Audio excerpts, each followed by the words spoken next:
Anna Calvo, vous avez la parole. Merci beaucoup, M. Farrugia. Merci beaucoup, M. Hirsch, de cette invitation qui m'honore, mais en même temps me stresse beaucoup, car je n'ai pas l'habitude de parler sur les problèmes éthiques, même si la réflexion est détail pour ce qui me concerne à l'hôpital Necker. J'ai choisi de concentrer cette bref exposé sur deux points très importants qui nous intéressent au quotidien dans notre pratique médicale, qui est d'une part l'utilisation de la thérapie génique et d'autre part la population qu'on cible, qui est les malades atteints de drépanocytose.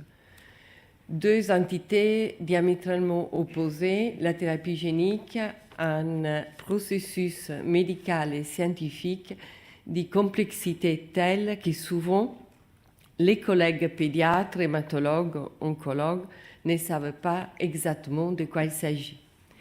Et de l'autre côté, une population en quête d'un traitement qui est la population drépanocytaire, anémie chronique, première maladie génétique de l'Île-de-France, 15 000 adultes atteints et 400 nouveau-nés qui naissent avec cette pathologie en Île-de-France. Île-de-France qui n'est encore pas capable de garantir une prévention efficace de cette maladie génétique. Il s'agit donc, pour les moins experts d'entre vous, la thérapie génique consiste à introduire un gène médicament de façon stable dans les cellules qui produisent les globules rouges de ces patients atteints de cette maladie. Vous comprenez bien qu'il s'agit des essais cliniques de phase 1 ou de phase 2, donc avec une étude simultanée de la toxicité et du bénéfice. On inclut exclusivement des patients qui ont la liberté du soin, la liberté du soin entendue comme la liberté de choisir entre un protocole dit innovant et les protocoles conventionnels que les systèmes de santé français leur garantissent. Dans cette situation qui est d'une extrême complexité, j'ai essayé de ressortir ce qui est pour nous, praticiens hospitaliers, la définition d'une personne fragile en face d'un traitement complexe. Alors, la fragilité est sociale de cette population, car il s'agit souvent des migrants des premières générations qui ont migré à cause de la gravité de la maladie, immigration de l'espoir thérapeutique. La deuxième notion de fragilité que je voudrais introduire dans ces contextes complexes, concerne la relation d'influence, l'exploitation de la confiance qui s'instaure entre les praticiens hospitaliers, les médecins et son patient. Et donc, c'est des questions qu'on se pose au quotidien dans l'enceinte de l'hôpital où j'exerce et à lesquelles on a essayé de répondre au mieux possible. Et c'est une évolution de notre pratique quotidienne. Comment faire comprendre exactement les procédés qu'on réalise, en sachant que dans une enquête publiée en 2006 dans les archives de pédiatrie, une étude faite entre l'hôpital Necker et l'Institut Curie, 58% des personnes traitées n'avaient pas compris les procédés à lesquels ils avaient été soumis. Donc, on envisage jour par jour de se munir des documents clairs à l'aide d'illustrations autant que possible, mais aussi on commence à réfléchir à des vidéos. Il est impossible de faire comprendre une procédure si complexe exclusivement par un consentement le plus détaillé qu'il soit.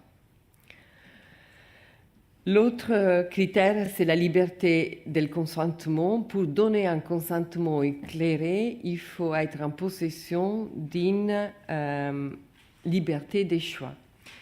Et la liberté des choix est garantie par l'appartenance à un système de sécurité national, car on garantit à ces sujets qui vit stablement sur les territoires français d'avoir accès à l'alternative thérapeutique chaque fois celle-ci est présente.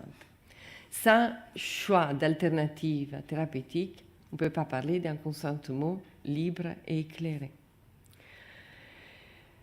Plus difficile est répondre au respect de la liberté dans la migration de l'espoir, car on est confronté à des parents, à des mères, dans la grande majorité des cas, qui prennent leur enfant sous les bras, qui affrontent des voyages périlleux pour venir en France à faire soigner leur enfant, pour lesquels la douleur est juste insupportable et les crises douloureuses s'approchent à une torture morale et psychique incontenable.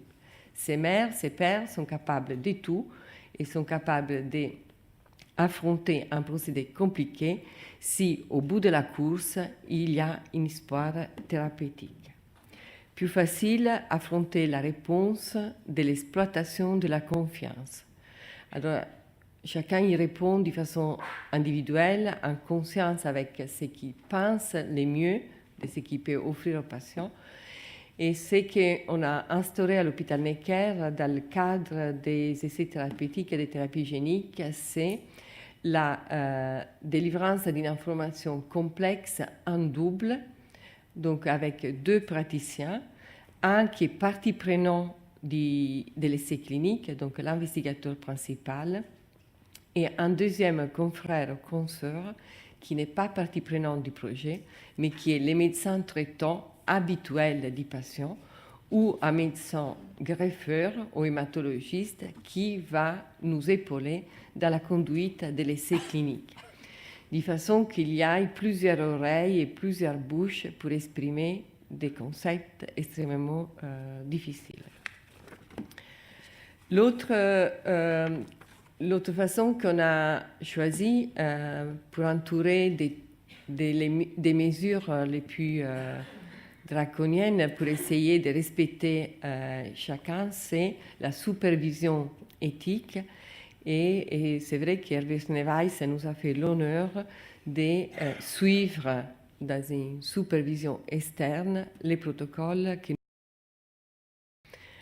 L'autre point de réflexion, c'est l'introduction, chaque fois est possible, d'un traducteur, car même s'il s'agit des malades français vivant stablement dans le territoire national, souvent la maîtrise technique de la langue française est au-delà de leur capacité.